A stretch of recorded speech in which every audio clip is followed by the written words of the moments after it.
ওকে, সবাইকে জয় যিশু এবং সুপ্রভাত এবং প্রভু যীশু খ্রিস্টের পবিত্র নামে শুভেচ্ছা জানাই যে এই নতুন বছরের আমরা দ্বিতীয় রবিবার প্রভুর আশীর্বাদে প্রভুর অনুগ্রহে আমরা আসতে পেরেছি এবং ঈশ্বর আমাদের জীবনে এক থেকে 10টি দিন তিনি পার হতে সাহায্য করেছেন এবং 11তম দিনে তার আরাধনা তার প্রশংসার জন্য আমরা আসতে পেরেছি। তার কীর্তি তাই ধন্যবাদ দিই। আর ঈশ্বর তিনি বিশ্বস্ত, তিনি আমাদেরকে সর্বদা বহন করছেন, তাই তার মহানামে ধন্যবাদ হোক। আজকের আমরা একটি গুরুত্বপূর্ণ বিষয় আমরা আলোচনা করব এবং আমাদের জীবনে, আমাদের খ্রিস্টীয় জীবনে এটা খুবই একটি গুরুত্বপূর্ণ বিষয়। আমরা অনেক সময় আমরা আমাদের দৈনন্দিন জীবনে আমাদের অনেক প্রার্থনা আমাদের এই দিকে ধাবিত হয় বা এই দিকে চলে যায় এবং তার পরবর্তী সময় আমরা নিজেরা সেখান থেকে বার হওয়া বা সেই বিষয় থেকে অব্যাহতি পাওয়া যেন একটা কঠিন বিষয় হয়ে যায়। কিন্তু আমরা যেন হাবুডুবু খাই এবং আমরা যেন সে বিষয়টায় যেন আমরা নিজেরাই যেন নিমজ্জিত হয়ে যায় সেই বিষয় এবং আমরা কি করব আমরা বুঝতে পারি না।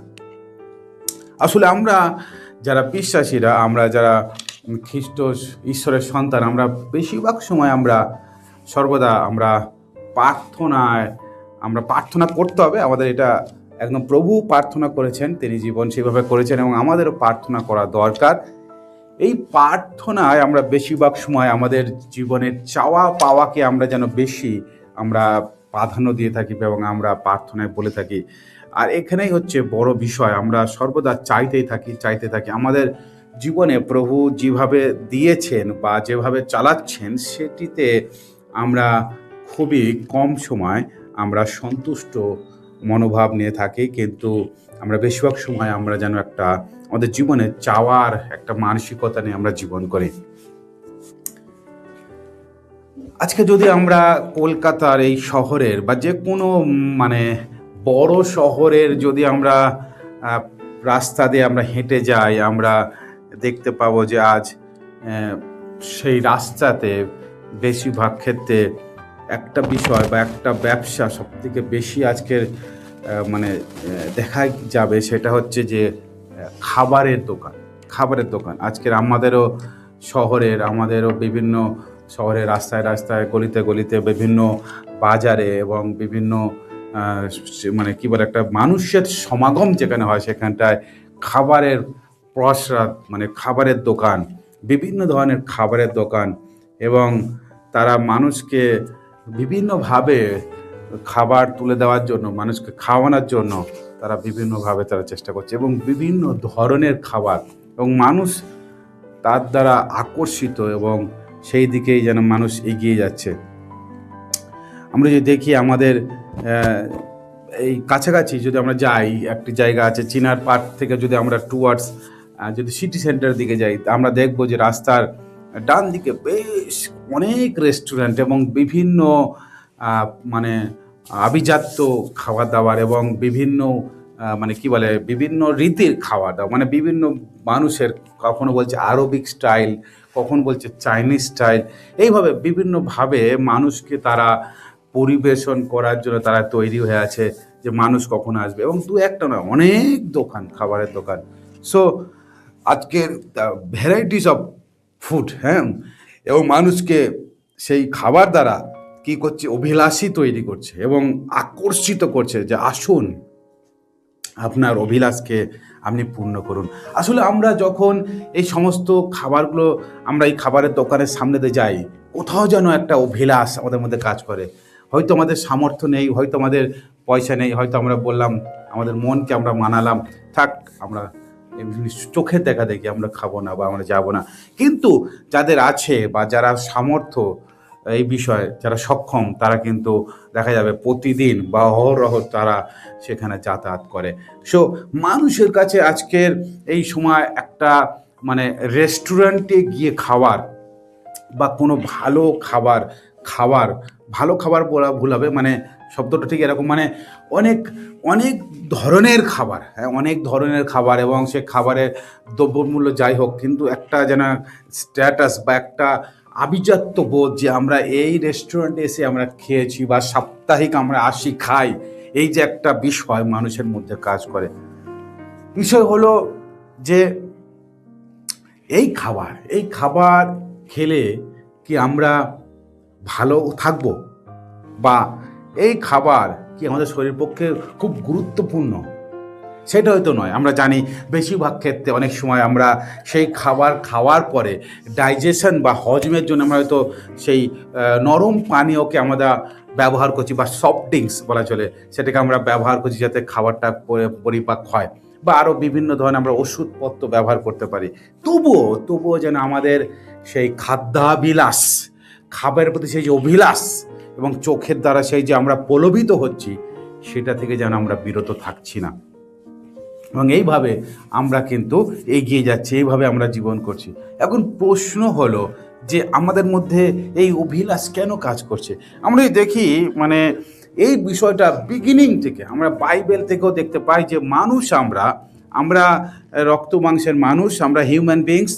আমরা সবসময় আমাদের যেটা আছে, যে বিষয় আমাদের জীবনে যতটুকুনি আছে, বা যে খাবার খেয়ে আমরা দৈনন্দিন জীবন করছি, তাতেও যেন আমরা সন্তুষ্ট হই না। আমাদের মধ্যে বারংবার একটা অভিলাষ কাজ করে, মানে আমাদের এটা নেই, ওটা দরকার, সেটা দরকার, ওটা খাবো, সেটা খাবো। সো মানুষের মধ্যে একটা অভিলাষ কন্টিনিউ কাজ করে। এইটাই হচ্ছে আজকে একটা বড় বিষয়। আজকের আমি আপনাদেরকে বলতে চাই, বর্তমান সমাজে মানুষের যে রোগ ব্যাধি বা মানুষ যে মারা যাচ্ছে, বেশিরভাগ ক্ষেত্রে কিন্তু এই খাদ্যাভিলাষের বা খাদ্যের প্রতি তাদের যে মানে যে একটা লালসা, এবং সেই খাদ্যাভিলাষ খারাপ হওয়ার জন্য তাদের জীবন প্রাণহানি বেশি ঘটছে। আজকের বেশিরভাগ মানুষ কিন্তু যে হার্ট অ্যাটাক হয়ে মারা যাচ্ছে, কোলেস্ট্রল, সুগার, যাই কিছু দেখুন না কেন, এগুলো কিন্তু সবই ফুড হ্যাবিট, মানে খারাপ খাদ্যাভিলাষের জন্য এই রোগগুলো সব জন্ম নিচ্ছে। সো মানুষ আজকের আমরা কিন্তু নিজেরাই নিজেদেরকে শেষ করছি। সো মানে মানব জাতি সর্বদা একটা অভিলাষের পিছনে দৌড়েছে, অভিলাষের পিছনে। কখনো ঈশ্বর দত্ত যে আশীর্বাদ, ঈশ্বরের দেওয়া যে সন্তুষ্টি জীবনের মধ্যে তারা থাকতে চায় না, কিন্তু বারংবার তারা অভিলাষকে প্রাধান্য দিয়েছে। তাদের হৃদয়ে যে আকাঙ্ক্ষা, যে খিদে তৈরি হয়েছে, সেটা পূর্ণ করার জন্য তারা গুরুত্ব দিয়েছে। এবং আমরা বাইবেল থেকে আজকে দেখব যে কিভাবে মানুষের জীবন কিভাবে নষ্ট হচ্ছে। আমরা যদি দেখি, আমরা অনেক সময় আমরা এই চ্যাপ্টার পড়েছি বা আমরা এটা অ্যাভয়েড করে যাই, ঠিক আছে এটা এরকম ঘটনা, কিন্তু আজকের ঈশ্বরের বাক্য আমরা গভীরভাবে দেখব। খ্রিস্টের সন্তানরা, যেটা গণনা পুস্তকে 11 অধ্যায় আমরা পাই। দেখুন, গণনা পুস্তক 11 অধ্যায় যদি আমরা পড়ি 4-5 পদ, সেখানেও ঠিক এই ধরনের বাক্য আমরা দেখতে পাই। দেখুন, আমরা জানি ইসরায়েল জাতি, আমরা মূলত আমাদের অভিজ্ঞতা আছে, ইসরায়েল জাতি যখন তারা মিশরে বন্দী ছিল, তাদের অবস্থা খুব কঠিন ছিল। তারা সেখানে শুধুই পরিশ্রম করতো, ভালো করে তারা খেতে পেত না, তাদের খাবারের সমস্যা ছিল, এবং তারা 400 বছর সেখানে দাসত্ব কর্ম করছিল। মানে রাজা, সেখানকার যে ফোরন, যে রাজা ছিল, সে তাদেরকে দাস্য কর্ম করাতো, তাদেরকে বেশি খাটাতো, এবং তাদেরকে খাওয়ারও সময় নেই। সো এ মতন অবস্থায় যখন তারা কান্নাকাটি, তাদের হৃদয়ের কান্না, হৃদয়ের দুঃখ যখন ঈশ্বর দেখলো, তখন ঈশ্বর কি করলো? তাদেরকে সেখান থেকে নিস্তার করা, সেখান থেকে বার করে আনার ঈশ্বর পরিকল্পনা করলো, এবং মসির দ্বারা সেই কার্য হয়েছিল, আমরা সবাই জানি। এবার তারা যখন সেখান থেকে বেরিয়ে এলো, এবং তারা যখন প্রান্তরে মধ্য দিয়ে যাচ্ছে, আমরা জানি এইবারে তাদের জীবনে ঈশ্বর চেষ্টা করেছে সর্বতোভাবে তাদেরকে সাহায্য করা। হ্যাঁ, তাদেরকে রাত্রিকালে যাতে তাদের মানে ঠান্ডা না লাগে, সেই জন্য আগুনের স্তম্ভ দিয়ে তিনি করেছেন। আবার দিনের বেলা যেন গরম না লাগে, সেই জন্য তিনি কি করেছেন? মেঘ দিয়ে তাদেরকে রক্ষা করেছেন সর্বক্ষেত্রে। এবং এখন তাদের মধ্যে এবার খাদ্যের অভিলাষ চলে এসছে। কি বলছে আমরা দেখি 4-5, আর তাহাদের মধ্যবর্তী মিশ্রিত লোকেরা লোভাক্রান্ত হইয়া উঠিল। দেখুন এই শব্দটা, লোভাক্রান্ত মানে কি? একটা লোভ তাদের মধ্যে কাজ করে। তাদের কিন্তু মানে তারা একটা অবস্থার মধ্যে ছিল, কিন্তু এবারে কিসের দ্বারা আক্রান্ত হচ্ছে? লোভের দ্বারা। সেই জন্য বাংলা শব্দটা দিয়েছে এই ট্রান্সলেশনে, আমরা জানি উইলিয়াম ক্যারি ট্রান্সলেশনে বলছে লোভাক্রান্ত, মানে লোভ দ্বারা আক্রান্ত। হ্যাঁ, লোভাক্রান্ত হইয়া উঠিল। আর ইসরায়েল সন্তানগণ পুনর্বার রোদন করিয়া কহিল, কে আমাদিগকে ভোগ খাটতে মাংস দিবে? আমরা মিশর দেশে বিনামূল্যে যে যে মাছ খাইতাম তাহা এবং শশা, খরমুজ, পরু, পন্ডালু, পলান্ডু ও রসুন মনে পড়িতেছে। তারা মিশর দেশে কষ্টের মধ্যে ছিল, কিন্তু তারা এখানে অভিযোগ করছে আমাদেরকে কে মাংস খেতে দেবে? আমরা শশা খেতাম, তরমুজ খেতাম, তারপর আমরা পেঁয়াজ রসুন খেতাম, সেইগুলো আমাদের মনে পড়ছে, আমরা খাচ্ছেন অনেকদিন। সো মানুষের হিউম্যান ডিজায়ার, মানুষের যে ভিতরের যে অভিলাষ, বেশি দিন আমরা চেপে রাখতে পারি না। আমরা জানি, অনেক ভিডিও আমরা দেখি যে তথাকথিত আমাদের সমাজে যারা সাধু, যারা বলে যে আমরা ভেজ খাই, আমরা এটা খাই, কিন্তু গোপনে গোপনে তারা যখন নন ভেজের দিকে, এই যে পেঁয়াজ রসুন খাওয়ার দিকে মনোযোগ দেয়, আমরা সেসব বিষয়ে দেখি, আমরা ভিতরে ভিতরে সেই গভীর সেই সিক্রেট ভিডিও অনেক সময় ভাইরাল হয় সোশ্যাল মিডিয়ায়। বাস্তবিক মানুষের জীবনে অনেকে বলে যে আমরা খাই না, কিন্তু একটা খাদ্যের প্রতি অভিলাষ সবার জীবনে কাজ করে। সো ইসরায়েল জাতি এতদিন মান্না খেয়েছে, ঈশ্বর জল জুগিয়েছে, সব কিছু করেছে, কিন্তু এবারে তাদের মধ্যে পিপাসা এসছে, সেই ক্ষুধার একটা অভিলাষ এসছে যে এবারে আমরা পেঁয়াজ রসুন খাচ্ছি না, মাংস খাচ্ছি না অনেকদিন। তাই তারা সেইটা নিয়ে বচসা করছে, কান্নাকাটি করছে। এবং তখন মসি সেটা দেখে মসি কি করলো, ঈশ্বরের সামনে এসে বলছে 11 পদ, আর মসি সদাপ্রভুর কাছে কহিলেন, তুমি কি নিমিত্ত আমার আপন দাসকে এত ক্লেশ দিয়াছ? কি নিমিত্তই বা আমি তোমার দৃষ্টিতে অনুগ্রহ পাই নাই যে তুমি এই সকল লোকের ভার আমার উপরে দিয়েছ? মসি এখন চিন্তায় পড়ে গেছে, ঈশ্বর তোমার কি পরিকল্পনা? এই এত লোকের এই সমস্ত ভার, এই চিন্তা, তারা এবার মাংস খাবে বলছে, আমি কি করব, কোথা থেকে মাংস নিয়ে আসবো? এই সমস্ত বলে মসি ঈশ্বরের সামনে অনুযোগ করছে, তার মনের কথা খুলে বলছে, কান্নাকাটি করছে। আর এইটা যখন ঘটনা ঘটছে, তখন আমরা যে দেখি যে ঈশ্বর এই সমস্ত ঘটনায় কিন্তু একদমই সন্তুষ্ট হচ্ছে না। ঈশ্বর মসিকে একটা কথা বলছেন এখানটায়, তিনি বলছেন, সদাপ্রভু মসিকে কহিলেন, সদাপ্রভুর হস্ত কি সংকুচিত হইয়াছে? তোমার কাছে আমার বাক্য ফলিবে কি না এখন দেখিবে। মানে মসি ঈশ্বরকে এত কাছ থেকে দেখলেন এবং ঈশ্বরের সম্বন্ধে এত ভালো অভিজ্ঞতা আছে, তবুও মসি এখন ঈশ্বরকে অনুযোগ করছে, এই মাংস টাংস কোথা থেকে নিয়ে আসবো, এই লোকগুলো এবার আমাকেই মারবে দেখতে পাচ্ছি, এমন পরিস্থিতি। তখন ঈশ্বর সেই মসিকে বলছে, তুমি কি ভেবেছো আমার হাত ছোট হয়ে গেছে, আমি কিছু করতে পারবো না? তুমি দেখবে। এই কথা বলাটা মানে কি? আজকের এই জায়গাটা খুব গুরুত্বপূর্ণ বিষয়। ভাবুন, অনেক সময় আমাদের জীবনেও আমরা যখন কিছু অভিলাষ করি, আমাদের এইটা চাই, ওটা চাই, ওটা ছাড়া হবে না আমাদের জীবনে। প্রিয় বিশ্বাসী, গভীরভাবে এই বিষয়টা বুঝুন। অনেক সময় আমরা আমাদের যে অভিলাষটা, আজকের ইয়াং জেনারেশন, একটা ছেলে বা একটা মেয়ে ভাবতে পারে আমার একটা এরকম ছেলে দরকার, এই ছেলেটাকে আমি বিয়ে করব, পাগল হয়ে যায় সেটার জন্য। বা একটা মেয়ে একটা ছেলের জন্য পাগল হয়ে যেতে পারে, উভয় এরকম একটা বলছি, ছেলে মেয়ের জন্য, মেয়ে ছেলের জন্য। বা এটা বাদ গেলেও এই রিলেশনশিপে ছাড়াও কোন একটা বস্তু, ফোন, সাপোজ একটা ফোন আমাকে দরকার, দিতেই হবে। সো বলতে চাইছি মেনলি যে অভিলাষটা, আমি কথাটা বলছি, ফোন হতে পারে, টিভি হতে পারে, বাড়ি হতে পারে, গাড়ি হতে পারে, জায়গা জমি টাকা পয়সা যা কিছু হোক, অভিলাষ, মোদ্দা কথার পিছনে যে শব্দটা কাজ করছে সেটা হচ্ছে অভিলাষ।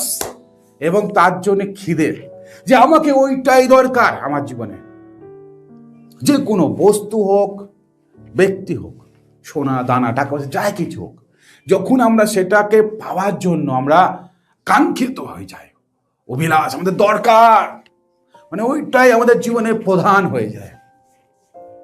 সেটা নিয়ে অভিযোগ, ঈশ্বর আমার জন্য কি করলো? দেখা গেল পরিবারে সেই নিয়ে অসন্তোষ তৈরি হয়েছে, পরিবারে ঝগড়া আরম্ভ হয়ে গেছে। এই পরিস্থিতিটা বলছি। ইসরায়েল যদি আজকের কান্নাকারি করছে মসির সামনে, সেখানে ভালোই ছিলাম, এই মাছ খাইনি অনেকদিন, হ্যাঁ, পেঁয়াজ রসুন খাওয়া হচ্ছে না, তরমুজ নেই, শশা নেই, কতদিন আর এই মান্নার জল খাবো? ঈশ্বর মসিকে বলছে, আমি কি সংকুচিত হয়েছি? আমি এবার দেখিয়ে দেবো, আমার উত্তরটা আমি দেখিয়ে দেব।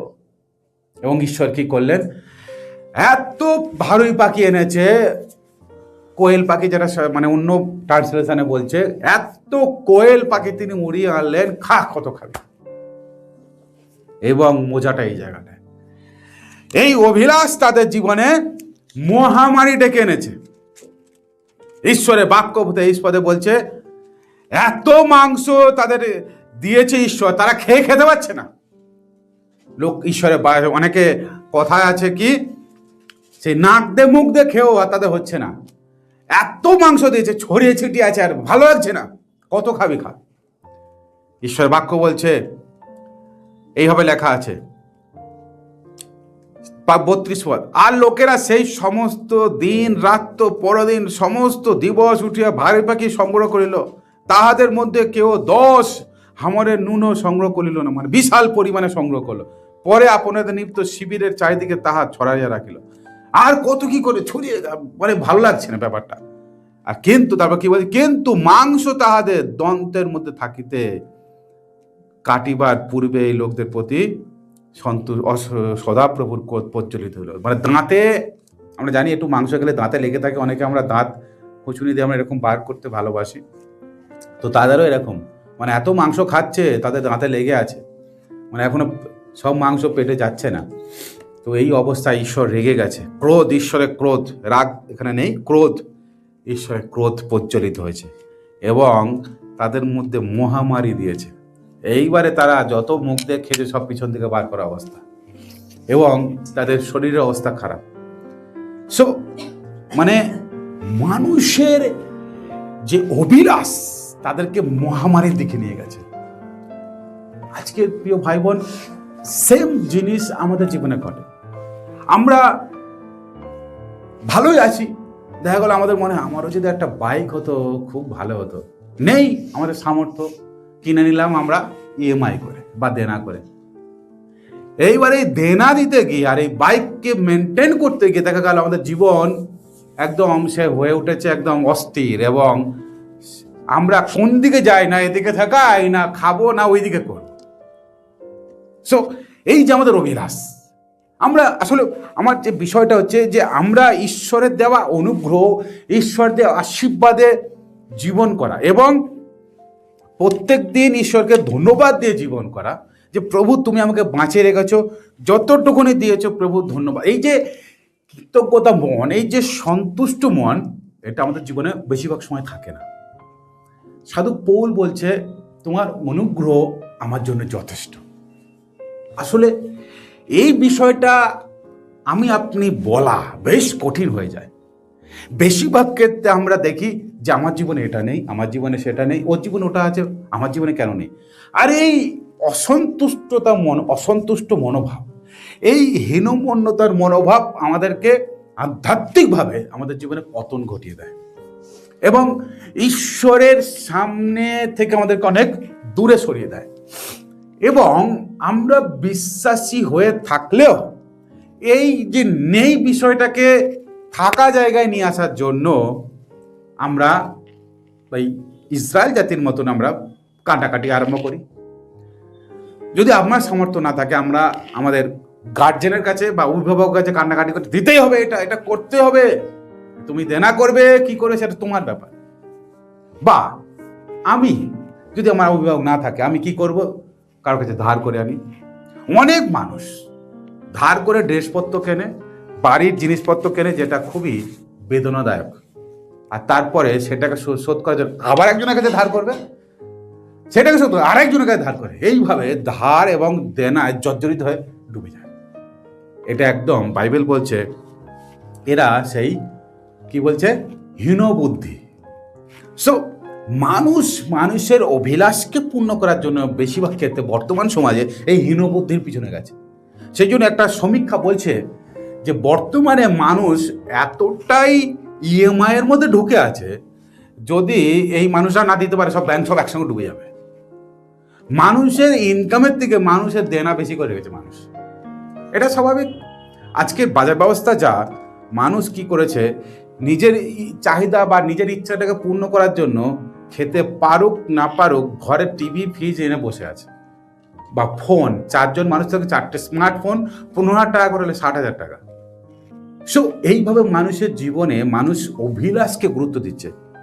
এটা ঠিক আছে, অবিশ্বাসী যারা তা ঠিক আছে, কিন্তু আমরা বিশ্বাসীরাও এই ফাঁদে আমরা পা দিয়ে দিচ্ছি। এবং বর্তমানে এইভাবে বড় বড়, ইভেন আমি শুনলাম অনেক বড় বড় ডেভেলপড কান্ট্রিতে ঈশ্বরের গৃহ দেনা করে তৈরি করা হচ্ছে। কোটি কোটি টাকা ব্যাংক থেকে লোন নিয়ে ঈশ্বরের গৃহ তৈরি করেছে, যে আমাদেরকে দেখিয়ে দিতে হবে আমাদের চার্চ সব থেকে বড়, আমাদের এলইডি স্ক্রিনটা এমন লাগাতে হবে যাতে কোনো চার্চে এত বড় না থাকে। সো এই যে কম্পিটিটিভ মাইন্ড, এই যে প্রতিযোগিতামূলক, বাইবেল পরিষ্কারভাবে সাধক পৌল বলল, তোমরা প্রতিযোগিতাবশ কিছু করো না, সেইভাবে জীবন করো না। এখন বেশিরভাগ আমরা ভুলে যাই, ঈশ্বরের সন্তানরা, আমরা প্রচারকরা হই, আমরা পালকরা হই, নর্মাল বিশ্বাসীরা, আমরা সে বাক্য সব ভুলে যাই।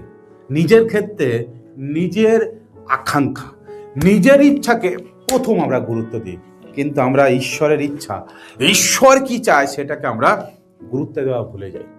এবং পরবর্তীকালে এই সেম মহামারীর মতন আমাদের জীবনে ডিজাস্টার নেমে আসে, ভয়ঙ্কর অবস্থা হয়, আর তখন আমরা ভাবি কি করবো, বাঁচাও, আমাদেরকে বাঁচাও। প্রিয় ভাই বোন, দেখুন ইসরায়েল জাতি ঈশ্বরের কত অনুগ্রহ ছিল, কিন্তু তারা কি করলো? ঈশ্বরের বাক্য নতুন নিয়মও সেম একটি ঘটনা, প্রেরিত পৌল, ঘটনা বলবো না, সেম বিষয় প্রেরিত পৌল আমাদেরকে বলছে, এবং আমাদের জীবনে সেম জিনিস হয়ে চলেছে। আজকের আমরা বিভিন্ন অভিলাষ দ্বারা আমরা নিজেরাই নিজেদেরকে বধ করছি। দেখুন ঈশ্বরের বাক্য রোমিও তার 1:24 দেখো কি বলছে, এই কারণ ঈশ্বর তাহাদিগকে আপন আপন হৃদয়ের নানা অভিলাষে এমন অসুচিতায় সমর্পণ করিলেন যে তাহাদের দেহ তাহাদিগতে অনাদৃত হইতেছে। মানে মানুষের হৃদয়ে এতই বাজে অভিলাষ, এতই খারাপ অভিলাষ, সে অভিলাষকে তারা পূর্ণ করতে গিয়ে তাদের নিজেদের শরীরকে তারা কলুষিত করছে, অনাদৃত, মানে তাদের নিজেদের শরীরটাই তাদের সহবর্তী হচ্ছে না। আজকে দেখুন মহিলারা এত স্মোকিং ড্রিঙ্কিং করা শুরু করেছে, নিজেদের শরীর তাদের দ্বারাই একদম ছেলেখেলা হয়ে যাচ্ছে। পুরুষরা তো আছেই, ওই জন্য আজকে সমাজে এই যে অভিলাষ, কিভাবে অবিশ্বাসীরাও তারা নোংরার দিকে যাচ্ছে এবং বিশ্বাসীরাও তারা এইভাবে কীভাবে নষ্ট হচ্ছে, দেখুন এখানে পরিষ্কার বাক্যে লেখা আছে। এবং তারপর আমরা দেখি 26 পদ, এই জন্য ঈশ্বর তাহাদিগকে জঘন্য রিপুর বশে সমর্পণ করিয়াছেন, এমনকি তাহাদের স্ত্রীলোকেরা স্বাভাবিক ব্যবহারের পরিবর্তে স্বভাবের বিপরীত ব্যবহার করিয়াছে। এবং তারপরে 27 পদ যেটা আছে সেটা তো আমরা জানি, সবাই আমরা জানি, বর্তমানে সেই কি বলে হোমোসেক্সুয়াল বিষয় আছে, সমকামিতা ব্যাপার আছে, নানা রকম নোংরা বিষয় চলছে, এগুলো সব বাইবেলে লেখা আছে, মানুষের অভিলাষ। সো ডিজাস্টার নেমে আসছে আজকে সমাজে মানুষ তার অভিলাষকে পূর্ণ করতে গিয়ে নিজেরাই মহামারী ডেকে আনছে। খ্রিস্টের প্রিয়জন, ঈশ্বর আমাদেরকে তার অনুগ্রহে চালিত করতে চায়। আমাদের জীবনে সব দরকার আছে, টাকা পয়সা দরকার আছে, আমাদের জীবন ধারণ করার জন্য সাংসারিক এবং গৃহের সজ্জার জন্য যা কিছু সজ্জিত করা যা কিছু দরকার আছে, সময় সব লাগবে। কিন্তু যেটা বললাম প্রথমে, যদি ওই দামি রেস্টুরেন্টের খাবার না খাই, আমরা কি আমাদের শরীরের ক্ষতি হবে, বা আমরা কি দুর্বল হয়ে যাব? আমরা যদি ঘরোয়া খাবার খাই, সেটা ক্ষেত্রে কি হবে? আসলে আমরা অনেক সময় নিজের স্ট্যাটাসকে বজায় রাখার জন্য এবং নিজের মনে জেদ আর নিজের মনের চাহিদাকে পূর্ণ করার জন্য আমরা এই বিষয়তে আমরা অ্যাডিক্টেড হয়ে যাই। লোককে দেখাতে হবে, সপ্তাহ দিন না গেলে একটা স্ট্যাটাস ভাব, একটা 4 চাকা গাড়ি থেকে নামছি, রেস্টুরেন্টে ঢুকছি, খাচ্ছি, এই যে বিষয়টা, সেম বিষয় আজকের আমাদের বিশ্বাসীদের জীবনে অনেক বিষয় আমাদের জীবনের দরকার নেই, বা আমরা জানি এটা হলে হয়তো আমাদের জীবনে সমস্যা হতে পারে, কিন্তু তবু আমরা আমাদের অভিলাষকে প্রথম গুরুত্ব দিই। আমরা ঈশ্বরের কাছে প্রার্থনা করি না বা ঈশ্বরের ইচ্ছাকে জানতে চাই না। আজকালকার বিশেষ করে আমরা অনেক সময় এই প্রত্যেকটা যুবক যুবতীর জীবনে রিলেশনশিপ, আমরা প্রার্থনায় চিন্তা করি না যে ঈশ্বর এটা কি আমার জন্য মনোনীত করেছে, ঈশ্বর এটার মধ্যে দিয়ে আমার জীবনে কিভাবে লিড করতে চায়, এটা ঈশ্বর এইভাবে আমার জীবনে কেন ঈশ্বর আমি এই দিকে কেন যাচ্ছি, এটা ঈশ্বর কি বলছে। সাধক পৌল কেন বলেছিল যে বিবাহ না করে সে ঠিক করে, যদি সহ্য করতে পারে? কেন বলেছিল? তিনি কি বোকা? তিনি কি চাননি? তার হিংসা ছিল যে মানুষ সংসার করবে না? কিন্তু কেন বলল? কারণ অনেক সময় আমাদের বেশি আকাঙ্ক্ষা, বেশি ওইটা দরকার, এই বেশি যে আকাঙ্ক্ষা, ওই মেয়েটাই দরকার, ওই ছেলেটাই দরকার, এই এই এই চিন্তা করতে করতে আমাদের জীবনটাকে আমরা অন্যদিকে ডাইভার্ট করে দিই এবং ঈশ্বরের জায়গাটা সেই ব্যক্তি আমাদের জীবনে নিয়ে নেয়। সেম আমাদের জীবনে যে কোনো চাওয়া পাওয়াকে আমরা যখন বেশি প্রায়োরিটি দিই, বেশি গুরুত্ব দিই, ঈশ্বরের জায়গাটা সেই বিষয়, সেই জিনিসটা দখল করে নেয় এবং আমরা সেই জায়গাটায় নষ্ট হয়ে যাই, আমাদের জীবনে মহামারী ডেকে আনি আমরা। হিসেবে প্রিয়জন, আজকের আমার আপনার জীবনে কোন অভিলাষ আমাদেরকে এই মহামারীর দিকে ধাবিত করছে? আমি আপনি এমন কোনো কাজ করব না যে আমার এবং আমার পরিবার, আমার কমিউনিটি প্রত্যেকের জীবনে সেই মহামারী নেমে আসে। কারণ আজকের আপনি একজন ঈশ্বরের জন্য গুরুত্বপূর্ণ ব্যক্তি।